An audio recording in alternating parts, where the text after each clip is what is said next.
Question number 1. If a dielectric is placed between two plates of a parallel plate capacitor, the value of capacitance increase, remain constant, decrease, none of these. Parallel plate capacitor के दोनों plates के बीच में dielectric material place करने से उसकी capacitance बढ़ेगी, same रहेगी या घटेगी या कुछ भी हो सकता है, नन ऑफ दी। तो चलिए देखते हैं। हमने पढ़ा था कि पैरेलल प्लेट कैपेसिटर जिसकी प्लेट की क्रॉस सेक्शनल एरिया ए दोनों प्लेट की बीच का डिस्टेंस डी हो तो उसका जो कैपेसिटेंस होता है सी होता है epsilon not A by D.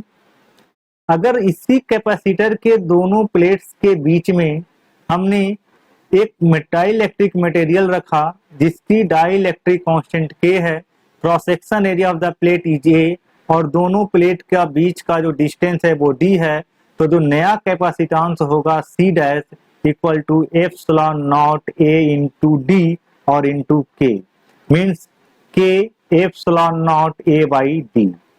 इसे हम ये भी लिख सकते हैं C dash equal to K into C. ये बताता है कि जो नया कैपेसिटेंस होगा डाइलेक्ट्रिक मटेरियल को फिल करने के बाद उसकी वैल्यू के टाइम्स इंक्रीज करेगी, के टाइम्स इंक्रीज करेगी। Means after insertion of dielectric material between the plates of a parallel plate capacitor, its capacitance will be increased. कुछ और भी क्वेश्चन डाइलेक्ट्रिक मटेरियल से राइज होते हैं जिसमें डायरेक्ट क्वेश्चन पूछा जाता है कि डाइलेक्ट्रिक कांस्टेंट की वैल्यू क्या है। जैसे वैक्यूम के लिए, तो वैक्यूम के लिए याद रखना है डाइलेक्ट्रिक कांस्टेंट के की वैल्यू 1 होती है। एयर के लिए भी लगभग 1 होता है, 1.0006। वाटर के लिए मोस्ट इंपॉर्टेंट है, लिक्विड वाटर का जो डाइलेक्ट्रिक कांस्टेंट होता है के की वैल्यू, उसकी वैल्यू होती है 80। Question number 2. Charge on a capacitor of capacitance 1 microfarad having potential difference 1 volt between its plates will be. एक पैरेलल प्लेट कैपेसिटर दी हुई है। इस पैरेलल प्लेट कैपेसिटर की कैपेसिटेंस सी जो है 1 माइक्रोफैराड दी है, means 1 into 10 to power minus 6 farad. Potential difference between plates V दिया हुआ है 1 वोल्ट। तो चार्ज होता है on the capacitor plate Q equal to होता है C into V। Value put कर दीजिए तो C 1 into 10 to power minus 6 into potential difference 1 volt. जो यूनिट होगा चार्ज का वो कूलम होता है, मीन्स 1 माइक्रो कूलम।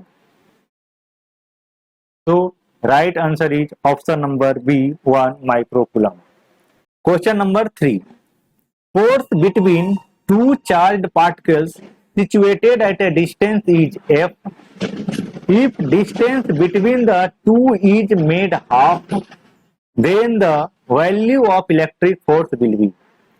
दो चार्ज पार्टिकल हैं Q1 और Q2, दोनों के बीच का डिस्टेंस r है।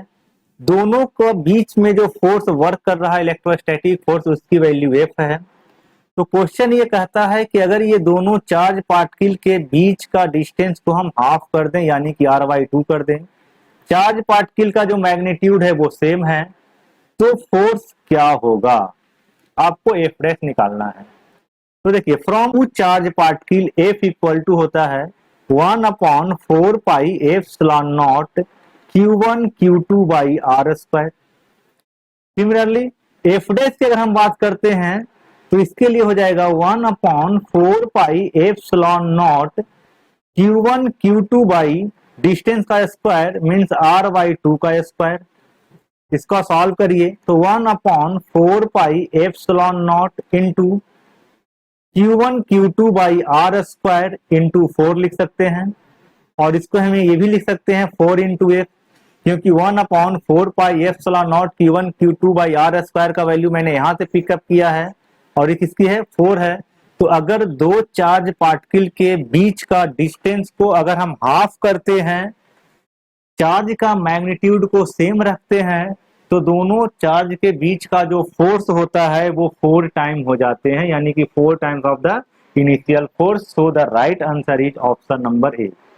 इसका सेकेंड मेथड भी है ना, सेकेंड मेथड को भी हम डिस्कस कर लेते हैं।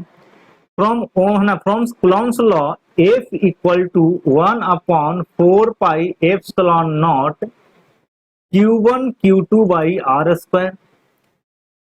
1 upon 4 pi epsilon naught is constant, Q1 Q2 is constant, means F is directly proportional to 1 by R square। देखिए अगर इनिशियल कंडीशन में फोर्स F1 है, फाइनल कंडीशन में फोर्स F2 है, तो इसे हम ये भी लिख सकते हैं F1 upon F2 equal to R2 upon R1 का स्क्वायर। F1 का वैल्यू F दिया हुआ है, F2 हमें फाइंड आउट करना है, F2 इक्वल टू R1 हो गया है R बाई 2 अपॉन R1 है आपका R का स्क्वायर कर दीजिए, R से R कैंसिल आउट है ना, ये बनेगा 1 by 4। So F2 equal to 4F। तो आप इस वाले मेथड से भी अडॉप्ट कर सकते हैं, है ना। तो right answer is option number A. Next question, question number 4। Unit of epsilon not is, epsilon not का यूनिट पूछ रहा है। तो for parallel plate capacitor C equal to epsilon not A by D, ये हम जानते हैं। तो एप्सिलॉन नॉट की वैल्यू यहां से क्या आ जाएगी, C D by A. C क्या है, this is known as capacitance. Unit क्या होती है, farad. A is area, cross section area, unit क्या होती है, metre square. D is the distance between plate, distance unit क्या होती है, मीटर। तो यहाँ पे आप यूनिट वाली वैल्यू पुट करिए, तो सी की यूनिट क्या होती है, फैराड। डी की यूनिट क्या होती है, मीटर। ए की यूनिट क्या होती है, मीटर स्क्वायर। तो ये एम से एम कैंसिल आउट हो गया।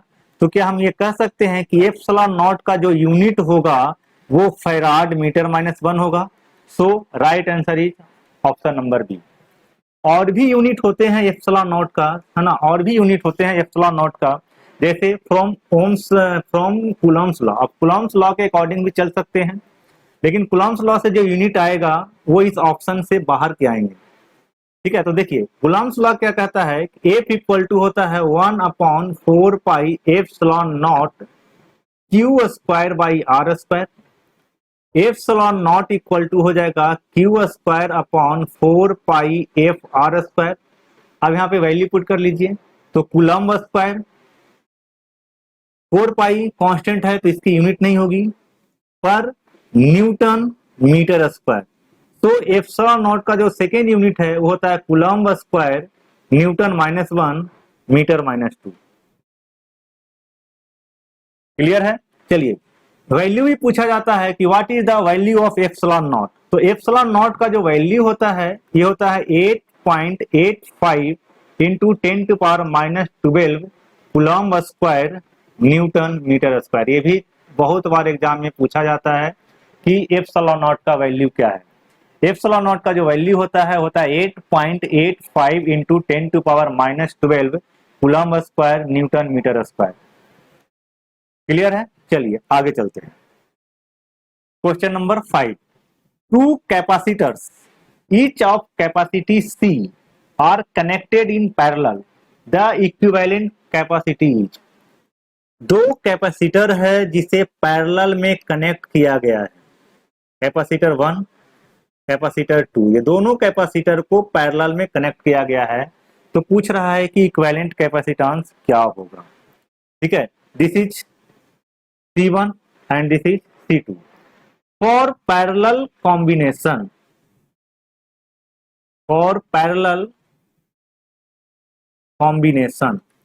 C इक्विवेलेंट जो होता है ये होता है C1 प्लस C2। C1 और C2 क्या कर रहा है, two capacitor each of capacity C, दोनों का कैपेसिटी क्या है, C है, यानी कि C प्लस C हो जाएगा। तो जो C इक्विवेलेंट होगा वो क्या हो जाएगा, 2C के बराबर होगा। सो the right answer is option number ए। ठीक है, यहां पर चलिए next question. Which of the following has the unit volt पर मीटर। 4 ऑप्शन दिया हुआ है, ये 4 ऑप्शन में से आपको चूज करना है कि वो कौन सा क्वांटिटी है, वो कौन सा फिजिकल क्वांटिटी है जिसकी यूनिट वोल्ट पर मीटर है। ऑप्शन ए में है इलेक्ट्रिक फ्लक्स, ऑप्शन बी में है इलेक्ट्रिक पोटेंशियल, ऑप्शन सी में है electric capacity and option D में है इलेक्ट्रिक फील्ड। ठीक है, तो चलिए चेक करते हैं, हमें बारी बारी से प्रत्येक ऑप्शन को चेक करना होगा। ऑप्शन ए अगर हम बात करते हैं इलेक्ट्रिक फ्लक्स, अगर हम ए की बात करते हैं इलेक्ट्रिक फ्लक्स फाई की बात करते हैं तो फाई जो होता है वो होता है E into A, electric field into cross section area. ठीक है, इलेक्ट्रिक फील्ड का जो यूनिट होता है न्यूटन पर कूलम और एरिया का होता है मीटर स्क्वायर। ठीक है, तो इसे हम लिखेंगे न्यूटन मीटर स्क्वायर कूलम -1, है ना। तो ये तो मैच नहीं कर रहा है। सेकंड देखते हैं इलेक्ट्रिक पोटेंशियल की अगर हम बात करते हैं बी, तो इलेक्ट्रिक पोटेंशियल V जो होता है ये है आपका, ये होता है work done per unit charge, है ना। वर्क डन को जो यूनिट होता है वो होता है जूल पर कूलम, तो जूल पर कूलम होता है और इसे हम बोलते हैं वोल्ट, यानी कि ये भी ऑप्शन से मैच नहीं कर रहा। ठीक है, चलिए सी ऑप्शन देख लेते हैं। तो सी ऑप्शन जो है वो कहता है इलेक्ट्रिक कैपेसिटी, है ना। इलेक्ट्रिक कैपेसिटी सी जो होती है ना, कैपेसिटी इसकी यूनिट होती है फैराड। ठीक है, इसकी यूनिट क्या होती है, फैराड होती है। कैसे, क्योंकि जो C इक्वल टू होता है ना, वो होता है आपका Q बाई V, है ना। चार्ज Q क्या होता है, चार्ज, चार्ज का होता है कूलम और कूलम बाई वोल्ट, है ना, और ये कहलाता है आपका फैराड। नेक्स्ट जो है लास्ट ऑप्शन, उसको भी चेक कर लेते हैं, इलेक्ट्रिक फील्ड, और electric field E equal to होता है F बाई Q। ठीक है, और इसे हम न्यूटन पर कूलम भी लिखते हैं। एक और फॉर्मूला होता है इलेक्ट्रिक फील्ड का, तो इलेक्ट्रिक फील्ड को हम लिखते हैं, है ना, वो वी बाई डी, यानी कि वोल्टेज पर यूनिट लेंथ, है ना। अब देखिए वोल्टेज पर यूनिट लेंथ होता है तो वोल्टेज का पोटेंशियल डिफरेंस होता, सॉरी, वोल्टेज का यूनिट होता है आपका वोल्ट अपॉन लेंथ का यूनिट होता है आपका मीटर। ठीक है, तो वोल्ट पर मीटर यहाँ पे मिला है, वोल्ट पर मीटर यहाँ पर मिला है, तो जो वोल्ट पर मीटर यूनिट होगा वो किसका होगा, ऑप्शन डी इलेक्ट्रिक फील्ड का होगा। किसकी होगी यूनिट, ये इलेक्ट्रिक फील्ड की होगी। चलिए आगे चलते हैं। 7 number, 1 AMU is equal to, है ना, 1 AMU इज इक्वल टू, है ना। 1 AMU को बोला जाता है 1 atomic mass unit, atomic mass unit, और इसकी जो वैल्यू होती है 1.6, वैल्यू होती है 1.6 into 10⁻⁻27 kg, 1.6 into 10⁻⁻27 kg। So right answer is option number A. Next question, dimension of charge is, charge का डायमेंशन क्या होगा। ठीक है, तो देखिए क्यू, है ना, हमने पढ़ा था कि जो करंट आई होता है वो होता है Q by T, charge flow per unit time is known as current, और आई इक्वल टू को हम लिख सकते हैं Q बाई टी। ठीक है, और जो चार्ज Q होता है इसे हम I इंटू टी लिख सकते हैं। I है करंट, और करंट की जो डायमेंशन होती है वो होती है A, और T टाइम है, तो टाइम का जो डायमेंशन होता है वो होता है T, और हमेशा डायमेंशन को हम किस में लिखते हैं, लार्ज ब्रैकेट में लिखते हैं। तो AT is the right answer, so option number A is the right answer, AT। तो डायमेंशन ऑफ चार्ज कितना हो जाएगा, AT होगा। ठीक है, चलिए next question, question number 9, sum of charges on collecting plate and condensing plate of a charge capacitor is. देखिए capacitor में 2 प्लेट होते हैं, एक प्लेट को बोला जाता है कलेक्टिंग प्लेट और दूसरा को बोला जाता है कंडेंसिंग प्लेट। जिस प्लेट पे हम चार्ज देते हैं this is known as collecting plate, जिस पे हम चार्ज देते हैं उसे हम कलेक्टिंग प्लेट बोलते हैं। ड्यू टू इंडक्शन प्रोसेस, है ना, वह प्लेट जिसके इनर सरफेस पे इंडक्शन के कारण जो अपोजिट नेचर का चार्ज डेवलप होता है उसे बोला जाता है कंडेंसिंग प्लेट। तो जो दूसरा प्लेट हुआ उसे हम बोलते हैं कंडेंसिंग प्लेट। तो क्वेश्चन ये कह रहा है कि कलेक्टिंग प्लेट और कंडेंसिंग प्लेट के चार्ज को अगर हम सम करते हैं तो उसकी वैल्यू कितनी आएगी। ठीक है, मान लीजिए कि मैंने इस पे चार्ज दिया प्लस क्यू। ठीक है, तो प्लस क्यू इस वाले सरफेस पर आया, दोनों प्लेट जो है वो कांटेक्ट में नहीं है, तो due to induction process second plate यानी कि कंडेंसिंग प्लेट के इनर सरफेस पे निगेटिव चार्ज आते हैं। ठीक है, अब देखिए यहाँ पे है प्लस क्यू चार्ज और यहाँ पे डेवलप हो गया है माइनस क्यू चार्ज। तब दोनों चार्ज को यानी कि charge on the collecting plate and charge on the condensing plate जब आप दोनों को ऐड करेंगे यानी कि प्लस क्यू और माइनस क्यू आप करेंगे तो इसका जो रिजल्टेंट आएगा वो क्या आएगा, जीरो आएगा। Means if be placed plus Q charge on collecting plate then due to induction process same amount of charge is opposite nature appear on the inner surface of the second plate means condensing plate, so sum of the charges on collecting plate and condensing plate will be zero। ठीक है, तो यहाँ पे अगर हम बात करते हैं जो लिखा हुआ है sum of the charges on collecting plate and condensing plate क्या हो जाएगा, जीरो होगा। So right answer is option number A. Next question, question number 10। If potential energy of an electric dipole of dipole moment P in its position perpendicular to electric field E is taken zero, है ना। पहले यहीं तक समझते हैं क्या कर रहा है, कह रहा है कि पोटेंशियल एनर्जी जो है एक डाइपोल मोमेंट का, सॉरी एक डाइपोल का जिसकी डाइपोल मोमेंट कितनी है, P है। एक डाइपोल है जिसकी डाइपोल मोमेंट P है ना, उसे इस तरह रखा गया है, उसे इस तरह रखा गया है कि जो डाइपोल मोमेंट का पोजीशन है P वो इलेक्ट्रिक फील्ड के पोजीशन के परपेंडिकुलर है। This is the direction of electric field, और इलेक्ट्रिक फील्ड के परपेंडिकुलर जो है वो डायरेक्शन है किसका, डाइपोल मोमेंट का। तब इसका जो पोटेंशियल एनर्जी है ना, उसकी वैल्यू कितनी है, जीरो है। तब कह रहा है कि then its potential energy and angle theta with E and P is given by. तो कहता है कि अगर हम डाइपोल मोमेंट को जिसकी मैग्नीट्यूड P है ना, P है, इलेक्ट्रिक फील्ड E है, कि दोनों के बीच में अगर एंगल थीटा पे रखें यानी कि इलेक्ट्रिक फील्ड की डायरेक्शन और डाइपोल मोमेंट की डायरेक्शन के बीच का एंगल अगर थीटा है तो कह रहा है कि पोटेंशियल एनर्जी का वैल्यू कितना होगा। ठीक है, तो देखिए वी नो डैट हमने पढ़ा है कि जो पोटेंशियल एनर्जी होता है ये होता है माइनस P डॉट ई। क्या होता है, P डॉट ई मीन्स ये भी लिख सकते हैं इसको PE cos theta.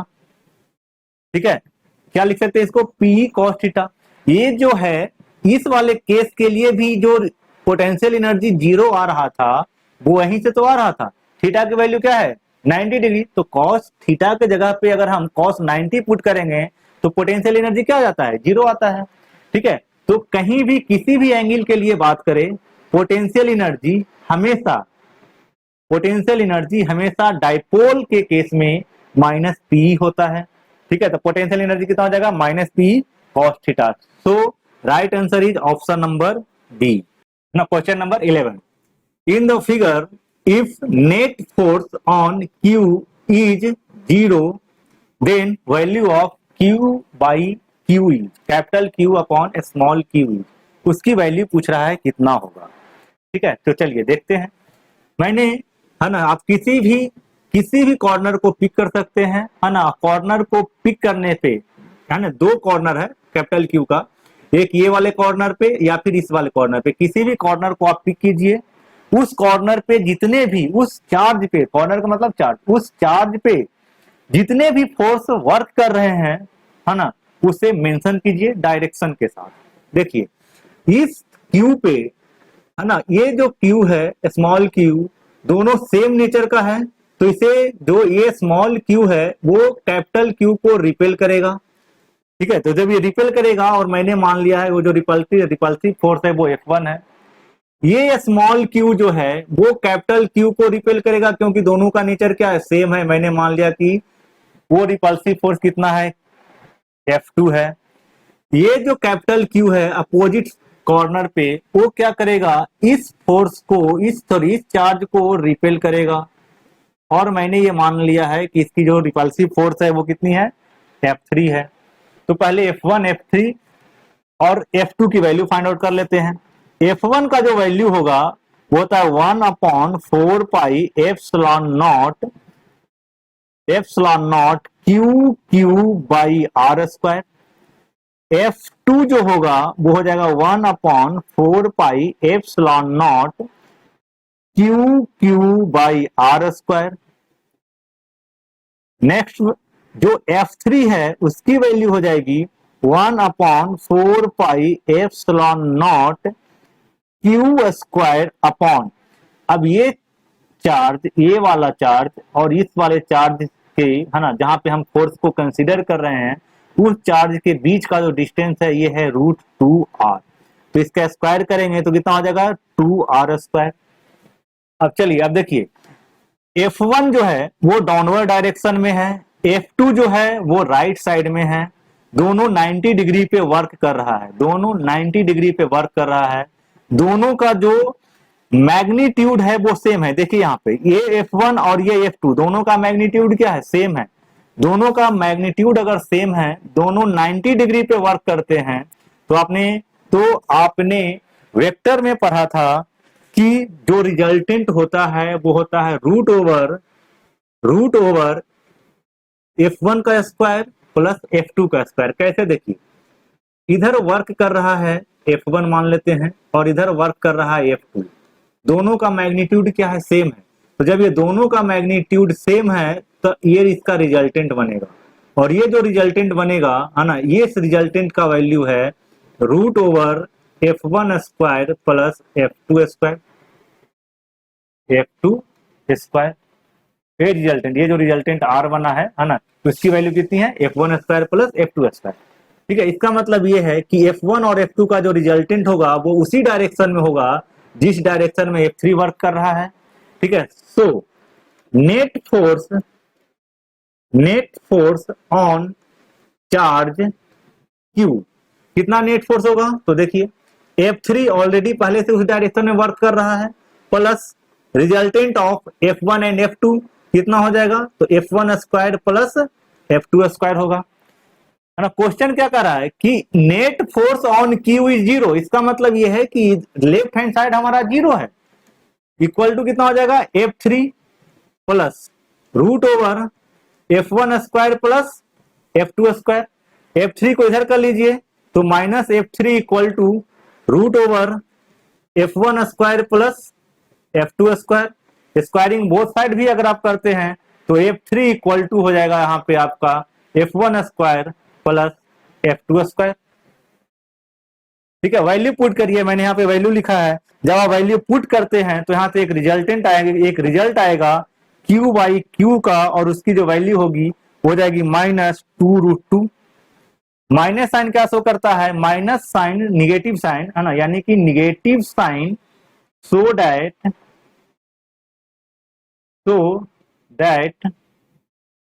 Both charge must be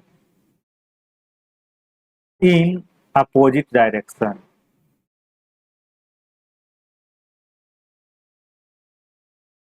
opposite direction.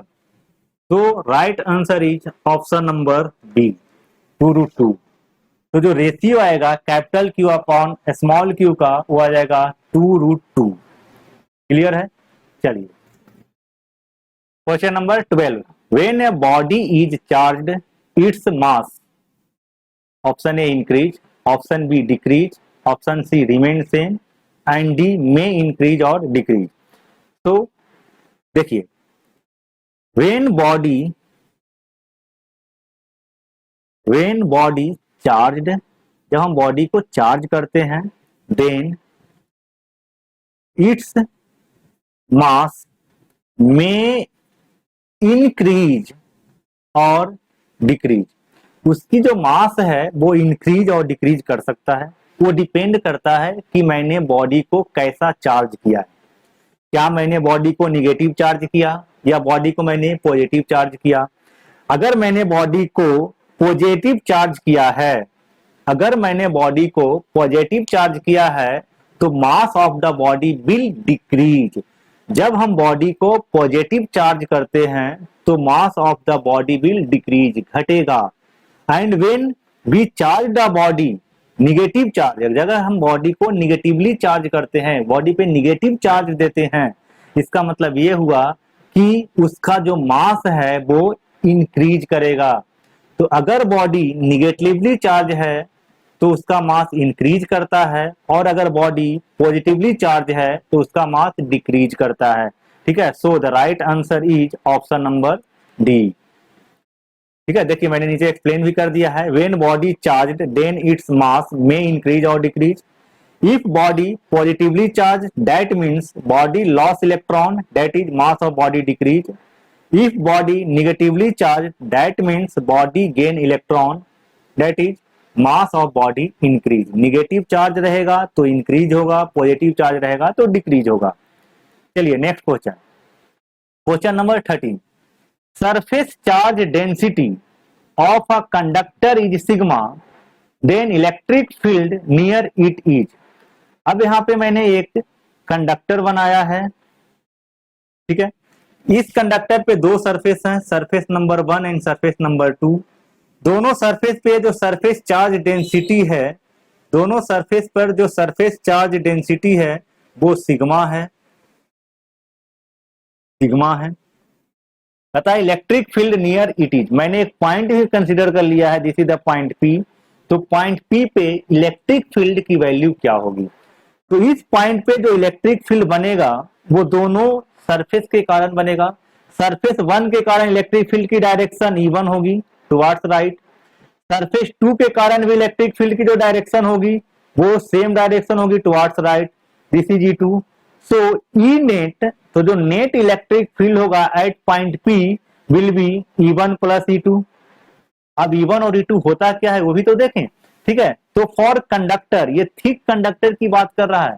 दो तरह के कंडक्टर आपको पढ़ने हैं, है ना, 12th में, एक थिन कंडक्टर के लिए और एक थिक कंडक्टर के लिए। यहाँ पे हम बात कर रहे हैं थिक कंडक्टर की। थिक किसकी बात कर रहे हैं, थिक कंडक्टर की बात कर रहे हैं, हम थिन की बात नहीं कर रहे हैं। तो थिक कंडक्टर के केस में जो इलेक्ट्रिक फील्ड होता है E, है ना, वो होता है sigma upon 2 epsilon not.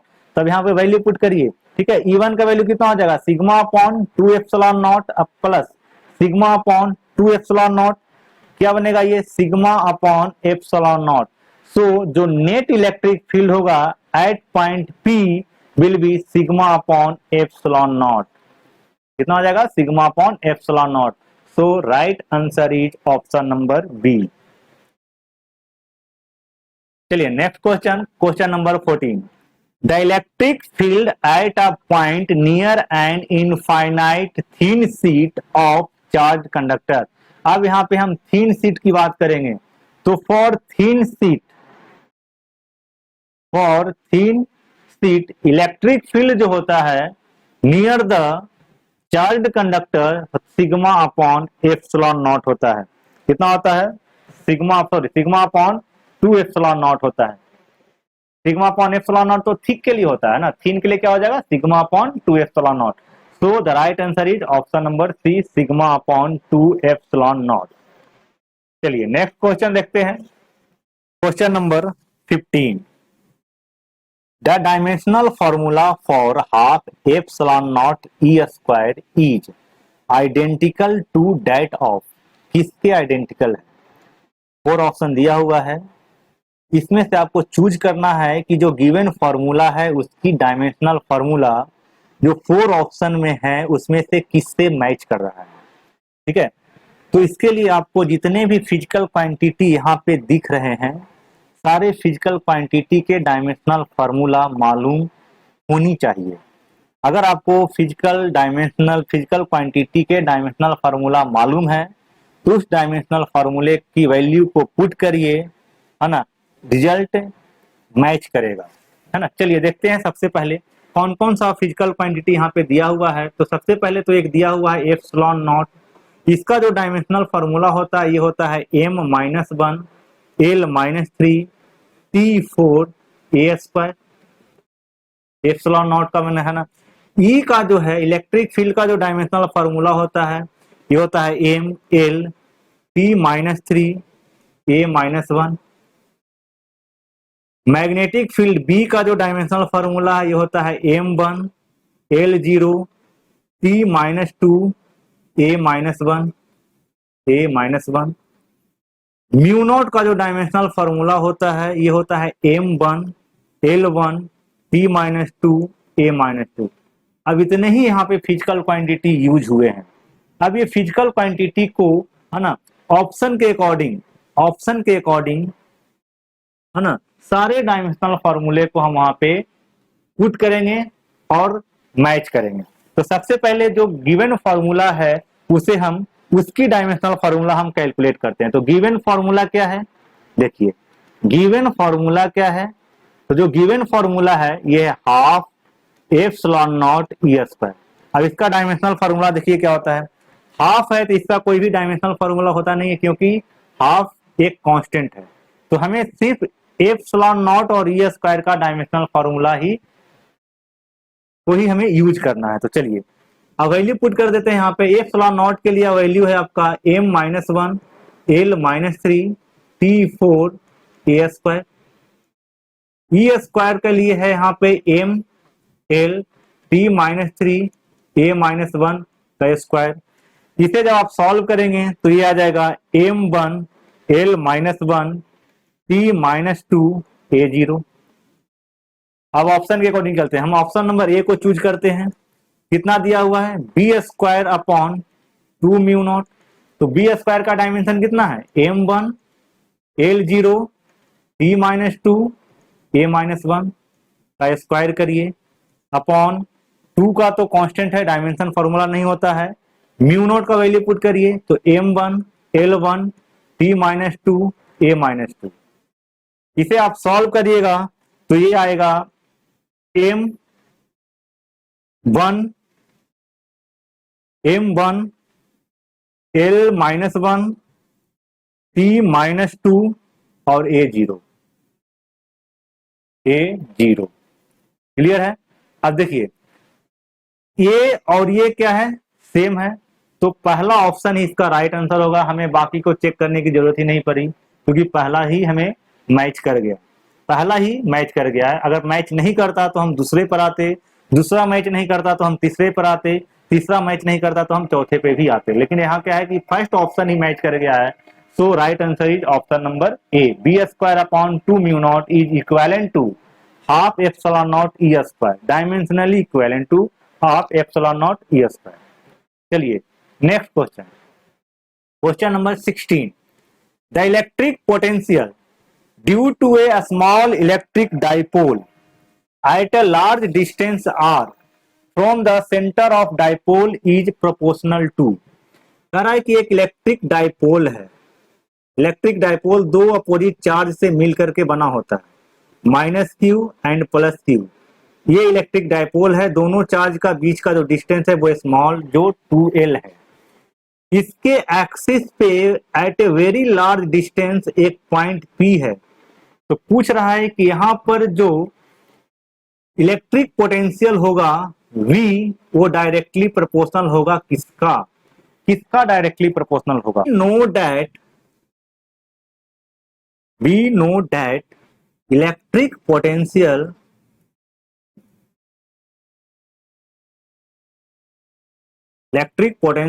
due to dipole and axial line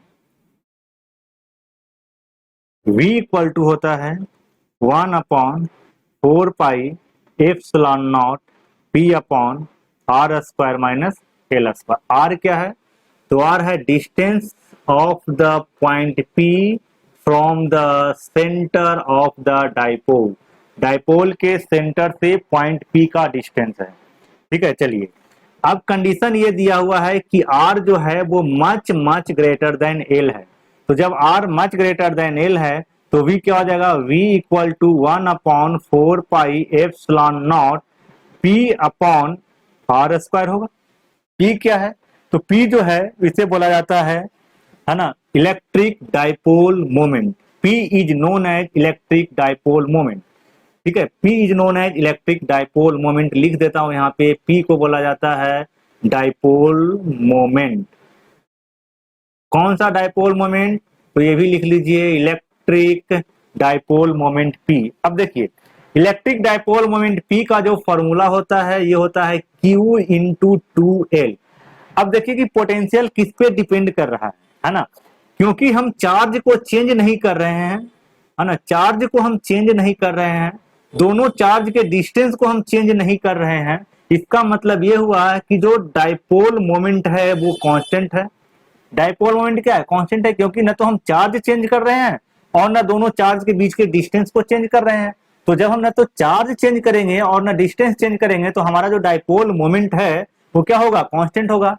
अब चूंकि डाइपोल मोमेंट P कांस्टेंट है, 1/4 पाई एप्सिलॉन नॉट कांस्टेंट है, तो मुझे बताइए कि क्या हम ये लिख सकते हैं कि इलेक्ट्रिक पोटेंशियल जो होगा वो inversely proportional to R square होगा। बिल्कुल लिख सकते हैं, क्योंकि 1/4 पाई एप्सिलॉन नॉट कांस्टेंट है, डाइपोल मोमेंट कांस्टेंट है, so V is directly proportional to 1/R square. So right answer is option number C। चलिए नेक्स्ट क्वेश्चन की तरफ चलते हैं। क्वेश्चन नंबर 17 कह रहा है कि charge on A condenser in the circuit shown in the figure will be. Circuit में एक कंडेंसर दिया हुआ है, देखिए कहां पर दिया हुआ है, ये 6 माइक्रोफैराड। यहाँ पे वो चार्ज पूछ रहा है कि मुझे Q का वैल्यू बताइए कितना होगा। अब चूंकि ये कंडेंसर है तो आपने पढ़ा है Q इक्वल टू होता है C इंटू वी। Q क्या होता है, C इंटू वी, है ना। C तो दे दिया है डेटा में, है ना, सर्किट में जो डेटा दिया हुआ है वहां पे C दिया हुआ है। तो जो C है ना, यहाँ पे जो C दिया हुआ है वो 6 इंटू 10⁻⁻6 फैराड दिया हुआ है, लेकिन वोल्टेज नहीं है। तो हमें सबसे पहले क्या फाइंड आउट करना होगा, वोल्टेज फाइंड आउट करना होगा। तो देखिए ये कंडेंसर के ये दो पॉइंट के बीच में जो वोल्टेज होगा, कंडेंसर के ये दो पॉइंट के बीच में, या बोल सकते हैं कि दो प्लेट के बीच में, ये दो प्लेट के बीच में जो वोल्टेज होगा, जो पोटेंशियल डिफरेंस होगा, वही पोटेंशियल डिफरेंस 3 ओम रजिस्टर के अक्रॉस भी होगा, क्योंकि ये पॉइंट कहां से कनेक्टेड है, 3 ओम के अक्रॉस कनेक्टेड है। यानी कि potential difference across 3 ohm resistor equal to होगा पोटेंशियल डिफरेंस अक्रॉस कंडेंसर के अक्रॉस होगा। तो अब हमें क्या निकालना होगा, पोटेंशियल डिफरेंस निकालना होगा। किसके अक्रॉस निकालना होगा, 3 ओम के। अगर हम 3 ओम रजिस्टर के अक्रॉस में पोटेंशियल डिफरेंस निकाल लें तो हम कंडेंसर के अक्रॉस में निकाल लेंगे, यानी कि यहाँ पे हम V निकाल पाएंगे। ठीक है, अब देखिए अब हम V कहां से निकालें, कैसे निकालें, 3 ओम के क्रॉसपॉन्डिंग कैसे निकालें। तो देखिए अब यहाँ पे एक बैटरी दिया हुआ है, क्या दिया हुआ है, बैटरी दिया हुआ है। तो बैटरी से करंट फ्लो करवा दीजिए। करंट मैंने फ्लो करवा दिया आई करंट 9 ओम रजिस्टर से ही पास करेगा और सेम करंट 3 ओम का रजिस्टर से ही पास करेगा और फाइनली यह बैटरी में चला जाएगा। ठीक है, तो फ्रॉम किरचॉफ सेकंड रूल या from Kirchhoff second law apply Kirchhoff second law. क्या अप्लाई कर रहे हैं, किरचॉफ सेकंड लॉ अप्लाई कीजिए, लूप लॉ जिसको बोलते हैं। ठीक है, तो 9 into I plus 3 into I will be equal to 12 और 12 आई इक्वल टू 12। तो आई इक्वल टू कितना हो जाएगा, 1 एम्पियर। कितना हो जाएगा, 1 एम्पियर। यानी कि current flow in the circuit is 1 ampere. 1 ampere current है वो सर्किट में फ्लो कर रहा है। So potential difference across across 3 ohm resistor कितना हो जाएगा 3 इंटू आई और 3 इंटू 1 कितना हो जाएगा 3 वोल्ट। कितना आया 3 वोल्ट आया 3 वोल्ट। ठीक है, अब देखिए यही जो 3 वोल्ट है इसके क्रॉसपॉन्डिंग 3 ओम के क्रॉसपॉन्डिंग जो पोटेंशियल डिफरेंस आया कितना आ गया है 3 वोल्ट आया है। और वही 3 वोल्ट का पोटेंशियल डिफरेंस किसके क्रॉसपॉन्डिंग होगा 6 ओम के 6 माइक्रोफैराड के क्रॉसपॉन्डिंग होगा। तो आपने पोटेंशियल डिफरेंस भी फाइंड आउट कर लिया, यानी कि V इक्वल टू कितना हो जाएगा V इक्वल टू 3 वोल्ट ये हो जाएगा। चलिए वैल्यू पुट कर दीजिए।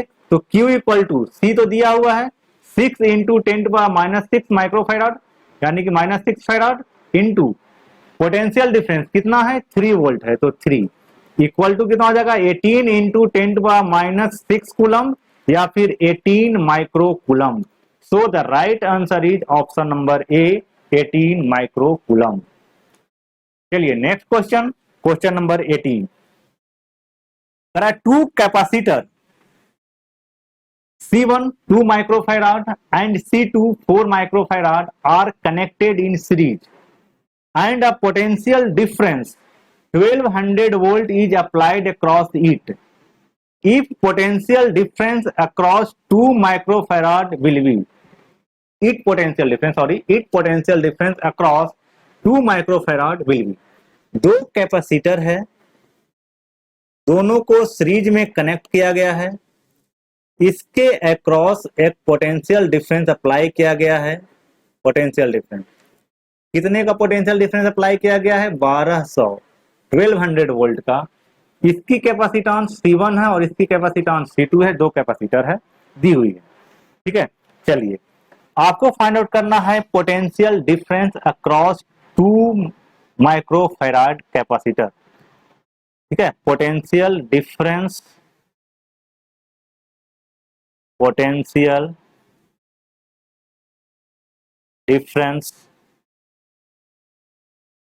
across 2 microfarad capacitor V equal to हो जाएगा है ना 2 माइक्रोफैराड यानी कि C1 यानी कि V1 इक्वल टू क्या हो जाएगा Q बाई C1। ठीक है, चलिए Q गिवन नहीं C1 गिवन, तो जब तक आप Q नहीं फाइंड आउट कर पाइएगा आप V1 की वैल्यू नहीं फाइंड आउट कर सकते हैं। तो अब हमें सबसे पहले charge flow in the circuit find out करना होगा, यानी कि हमें उस चार्ज की वैल्यू फाइंड आउट करनी है जो दोनों कैपेसिटर से, क्योंकि ये सीरीज में कनेक्टेड है तो जो दोनों कैपेसिटर से फ्लो कर रही है उस चार्ज की वैल्यू क्या करना है हमें फाइंड आउट करना है। ठीक है, चलिए मैंने माना कि यहाँ पे जो चार्ज फ्लो कर रहा है वो Q है ना। चलिए कैसे फाइंड आउट होगा यार, तो देखते हैं। क्योंकि यहाँ पे सीरीज में कनेक्शन दिया हुआ है और मैंने एज्यूम किया है कि जो पोटेंशियल डिफरेंस V1 है वो कैपेसिटर C1 के अक्रॉस है, पोटेंशियल डिफरेंस V2 है वो कैपेसिटर C2 के अक्रॉस है। तो देखिए क्या ये हम लिख सकते हैं कि V1 plus V2 equal to 1200 volt लिख सकते हैं, क्योंकि दोनों का जो दोनों के अक्रॉस जो पोटेंशियल डिफरेंस है उसका समेशन ही 1200 वोल्ट के बराबर होगा। ये भी लिख सकते हैं क्या Q upon C1 plus Q upon C2 equal to 1200 volt, ये भी लिख सकते हैं क्योंकि है ना V इक्वल टू होता है Q बाई C और दोनों में चार्ज क्या होगा सेम फ्लो करेगा, क्योंकि both capacitor are connected in series and we know that in series combination charge flow remain same, amount of charge flow remain same. इसलिए मैंने Q अपॉन C1 लिखा है प्लस Q अपॉन C2 लिखा है, इसको मैंने इक्वल कर दिया है 1200 वोल्ट से। ठीक है, Q कॉमन ले लीजिए, क्या हम इसको ये भी लिख सकते हैं 1 upon C1 plus 1 upon C2 equal to 1200। ये हो जाएगा आपका C1 plus C2 upon C1 C2 equal to 1200। Value put कर लीजिएगा, तो अगर हम इसमें वैल्यू पुट करते हैं तो C1 कितना है C1 is 2 microfarad 2 into 10⁻⁶ plus 4 into 10⁻⁶ upon 2 into 10⁻⁶ into 4 into 10⁻⁶ equal to 1200, Q into 6 into 10 to power -6 upon 8 into 10 to power -6 into 10 to power -6, 1200 -6 3 4, Q equal to 1200 into 4 -6 upon 3 400 1600 into 10 to power -6 and Q equal to 1600 microcoulomb. Value put कर दीजिए। Now potential difference across 2 micro farad capacitor कितना हो जाएगा, तो 1600 microcoulomb upon C1 is given 2 microcoulomb 2 microfarad, microcoulomb नहीं microfarad, mu से mu cancel out and this become 800 volt and so the right answer is option number C. So the potential difference across 2 microfarad capacitor will be 800 volt. Next question 19. Minimum number of capacitor of 2 microfarad each required to obtain a capacitance of 2 microfarad will be. Minimum number of capacitor की बात कर रहा है। एक capacitor दिया हुआ है, एक नहीं मतलब कि बहुत सारे कैपेसिटर्स दिए हुए हैं, है ना। सबका जो कैपेसिटेंस है वो 2 माइक्रोफैराड है। तो कह रहा है कि उस कैपेसिटर्स में से हम कितने कैपेसिटर को यूज करते हुए, जितने कैपेसिटर 10 20 50 दिया हुआ है उसमें से कितने कैपेसिटर को यूज करते हुए हम एक ऐसा इक्विवेलेंट कैपेसिटेंस बनाएं, एक ऐसा इक्विवेलेंट कैपेसिटर बनाए जिसकी कैपेसिटेंस 5 माइक्रोफैराड है। ठीक है, ये कॉम्बिनेशन ऑफ कैपेसिटर का प्रॉब्लम है। कॉम्बिनेशन ऑफ कैपेसिटर में 3 मेथड पढ़ने हैं। पहला मेथड है सीरीज कॉम्बिनेशन, दूसरा मेथड है पैरेलल कॉम्बिनेशन और तीसरा मेथड है मिक्स कॉम्बिनेशन। ये 3 प्रिंसिपल को यूज करते हुए इस क्वेश्चन को सॉल्व करना है। ठीक है, देखिए अगर हम कैपेसिटर को सीरीज कॉम्बिनेशन में करते हैं, अगर हम कैपेसिटर को सीरीज कॉम्बिनेशन में करते हैं, सिर्फ ओनली सीरीज कॉम्बिनेशन में करते हैं, तो कैपेसिटेंस की वैल्यू डिक्रीज करेगी। अब चूंकि इक्विवेलेंट कैपेसिटेंस की वैल्यू 5 माइक्रोफैराड है जो कि मोर देन 2 माइक्रोफैराड है, इसका मतलब ये है कि ये सीरीज कॉम्बिनेशन में कनेक्टेड नहीं है। अब आगे देखते हैं कि अगर हम कैपेसिटर्स को पैरेलल कॉम्बिनेशन में करते हैं, अगर हम कैपेसिटर को पैरेलल कॉम्बिनेशन में करते हैं तो वैल्यू इंक्रीज करेगी। क्या करेगी? वैल्यू इंक्रीज करेगी। तो देखिए अब चूंकि 2 माइक्रोफैराड का एक कैपेसिटर दिया हुआ है, अगर हम 2 कैपेसिटर को पैरेलल में कनेक्ट करेंगे तो वैल्यू उसका डबल होगा, है ना। तो देखिए मैंने एक कैपेसिटर को यहाँ पे कनेक्ट किया जिसकी कैपेसिटेंस 2 माइक्रोफैराड है, इसके पैरेलल में मैंने दूसरा कैपेसिटर को कनेक्ट किया। अब इसकी जो कैपेसिटेंस बनी वो हो गया है 4 माइक्रोफैराड। क्लियर है? इंक्रीज किया, अच्छी बात है। अब हम आगे चलते हैं।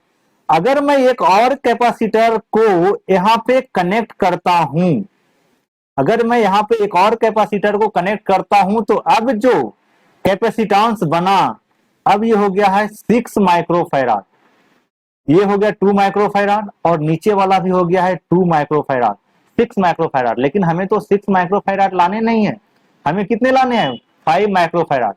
तो अब इसका मतलब ये हुआ है कि दो कैपेसिटर तो पैरेलल में रहेगा, 2 कैपेसिटर तो पैरेलल में रहेगा ही रहेगा, है ना, ताकि हमें 4 माइक्रोफैराड तक पहुंच सके, है ना।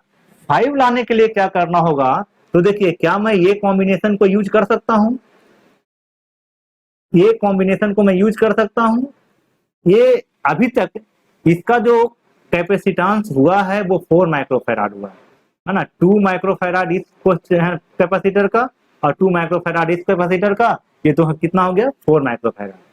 1 माइक्रोफैराड और लाने हैं। तो देखिए क्या मैं और ऐसा कर सकता हूं? इसमें मैं एक और ऐड कर दिया, है ना। ये देखिए क्या मैं इसको ये लिख सकता हूं?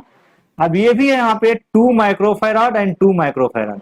अब ये तो 2 माइक्रोफैराड, ये जो है 2 कैपेसिटर जो है ये दोनों सीरीज में कनेक्टेड है, और ये दोनों जब सीरीज में कनेक्टेड है तो ये दोनों का, सिर्फ ये दोनों का जो इक्विवेलेंट आएगा वो 1 माइक्रोफैराड आएगा, कूलम नहीं माइक्रोफैराड आएगा। अब ये माइक्रोफैराड, ये दोनों का जो माइक्रोफैराड है इक्विवेलेंट, ये दोनों का जो माइक्रोफैराड 1 माइक्रोफैराड जो इक्विवेलेंट है वो ये दोनों के साथ पैरेलल में कनेक्टेड है। तो फॉर पैरेलल कॉम्बिनेशन के लिए सी इक्विवेलेंट क्या हमें लिख सकते हैं, 2 + 2 + 1 कितना आ जाएगा 5 माइक्रोफैराड। क्या हमें 5 लाना था, 5 आ गया। अब मुझे बताइए कि मिनिमम नंबर ऑफ कैपेसिटर्स हमने कितना यूज किया, तो काउंट कर लीजिए। 1 कैपेसिटर हो गया, 2 कैपेसिटर, 3 और 4, यानी कि minimum number of capacitor required to obtain 5 microfarad will be 4। 4 capacitor को यूज करते हुए हमने 5 माइक्रोफैराड का इक्विवेलेंट कैपेसिटेंस बना लिया। चलिए नेक्स्ट क्वेश्चन कहता है Coulombian force is, Coulombian force कैसा फोर्स है, सेंट्रल फोर्स है, इलेक्ट्रिक फोर्स है, बोथ ए एंड बी, यानी कि सेंट्रल और इलेक्ट्रिक दोनों है, नन ऑफ दीज। ठीक है, तो जो कोलंबियन फोर्स है वो सेंट्रल फोर्स भी है, कोलंबियन फोर्स है वो इलेक्ट्रिक फोर्स भी है। इसका मतलब है कि right answer is option number C, C is the right answer. Coulombian force जो 2 चार्ज के बीच में लगता है, 2 चार्ज के बीच में लगता है, जो कूलम्ब्स लॉ के द्वारा है ना एक्सप्लेन किया जाता है, उस फोर्स को ही इलेक्ट्रिक फोर्स बोलते हैं, उस फोर्स को ही कोलंबियन फोर्स बोलते हैं, जो कि 2 चार्ज के बीच में वर्क करता है। ठीक है, और यही फोर्स जो है वो सेंट्रल फोर्स भी कहलाता है, क्योंकि ये चार्ज के सेंटर टू सेंटर, ये चार्ज के सेंटर टू सेंटर वर्क करता है। That's why it is known as central force as well as electric force. So the right answer is option number C. Next question. In the uniform electric field, यहाँ पे electric field होगा TRIC. In the uniform electric field exist along x axis, ठीक है, x axis की तरफ electric field है। This is x axis, this is y axis and this is z axis। Then equipotential surface कौन सा होगा, ठीक है, तो एक चीज याद रखिएगा, इक्विपोटेंशियल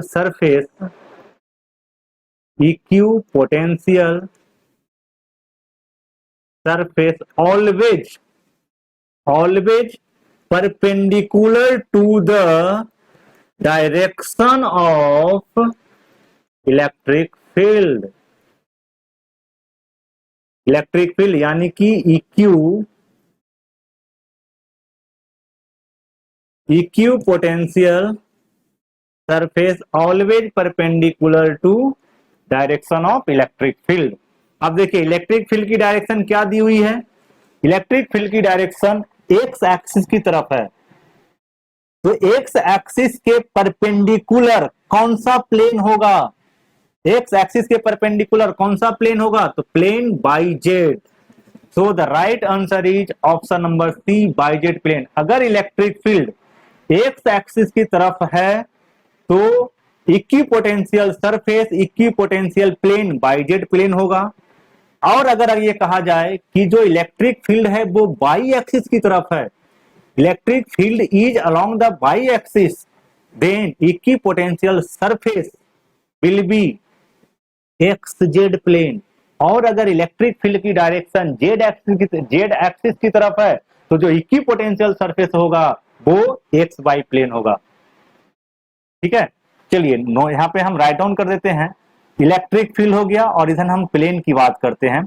अगर एक्स एक्सिस की तरफ है तो बाई जेड प्लेन होगा, इलेक्ट्रिक फील्ड अगर बाई एक्सिस की तरफ है तो एक्स जेड प्लेन होगा, इलेक्ट्रिक फील्ड अगर जेड एक्सिस की तरफ है तो एक्स वाई प्लेन होगा। This is the direction of electric field, है ना, तो ये चीज याद रखना है।